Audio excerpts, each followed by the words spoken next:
খাসির মাংস দিয়ে কিভাবে রান্না করলে আমাদের এই যে একটা ফুলের গাছ কি এই তো বিরিয়ানি।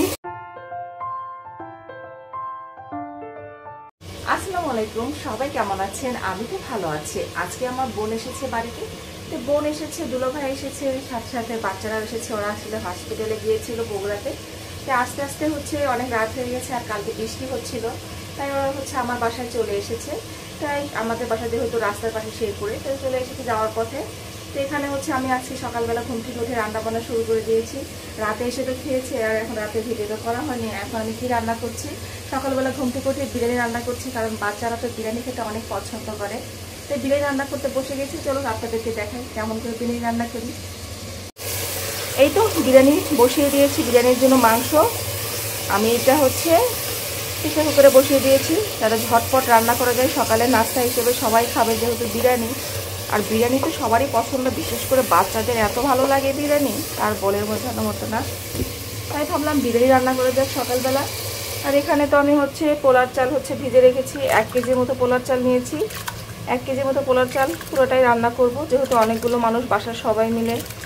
ওরা 4 জন, আমরা 4 জন, 8 জন মানুষ, 8 জন সবাই খাওয়া হবে। তো পোলার চালটা খুব সুন্দর করে ধুয়ে নিয়ে এখন ইয়ে করবো। আর এখানেও আমি এক্সট্রাভাবে আবার একটু মাংস ভিজেছি, খাসির মাংস। তো খাসির মাংসটা এক্সট্রাভাবে রান্না করব। এই তো রান্না করা যাক সুন্দর করে। আজকে পোলার চালটা অনেক ঝরঝরে করে ভেজে নিয়েছি, এই যে একদম ঝরঝরে। আর ঝরঝরে পোলার চাল ভাজলে কিন্তু রান্না করলে বিরিয়ানি অনেক মজা হয়। বিরিয়ানিতে সবসময় পানি থাকা অবস্থায় যে পানি দিয়েছি, গরম পানি, এখনই আমি পোলার চাল মাংসটা দিয়ে দিব। অনেকে আছে দেখি রান্না শেষের দিকে এসে বিরিয়ানির মাংসটা দিয়ে দেন, এতে আমার পছন্দ হয় না। আর মাংসটা একসাথে দিলে কি হয়, মাংসটা আর ঝোল আর মাংস সব একসাথে খুব সুন্দরভাবে হয়ে যায়। এটা বেশি ভালো লাগে আমার কাছে, সব কিছু একসাথে মিক্সড হয়ে যায় সুন্দরভাবে, এটাই বেশি ভালো হয়। এই যে বিরিয়ানি রান্না হচ্ছে, মজাদার বিরিয়ানি খাসির মাংস দিয়ে। কীভাবে রান্না করলে আমার কাছে বেশি ভালো লাগে। একদম পারফেক্টভাবে রেডি হয়ে গেছে, অনেক সুন্দর হয়েছে, একদম পারফেক্ট। এই যে একদম পারফেক্ট বিরিয়ানি,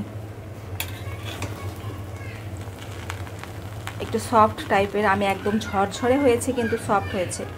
সফট না হলে খেতে ভালো লাগে না। একদম রেডি পারফেক্ট বিরিয়ানি। খুব সুন্দর কয়টা ফুলের গাছ কিনে এনেছে। এই যে একটা ফুলের গাছ, কি সুন্দর, ছোট ফুল গাছটাতে কি সুন্দর ফুল ধরেছে। আর এই যে বেলি ফুলের গাছ, বেলি ফুলও ধরেছে।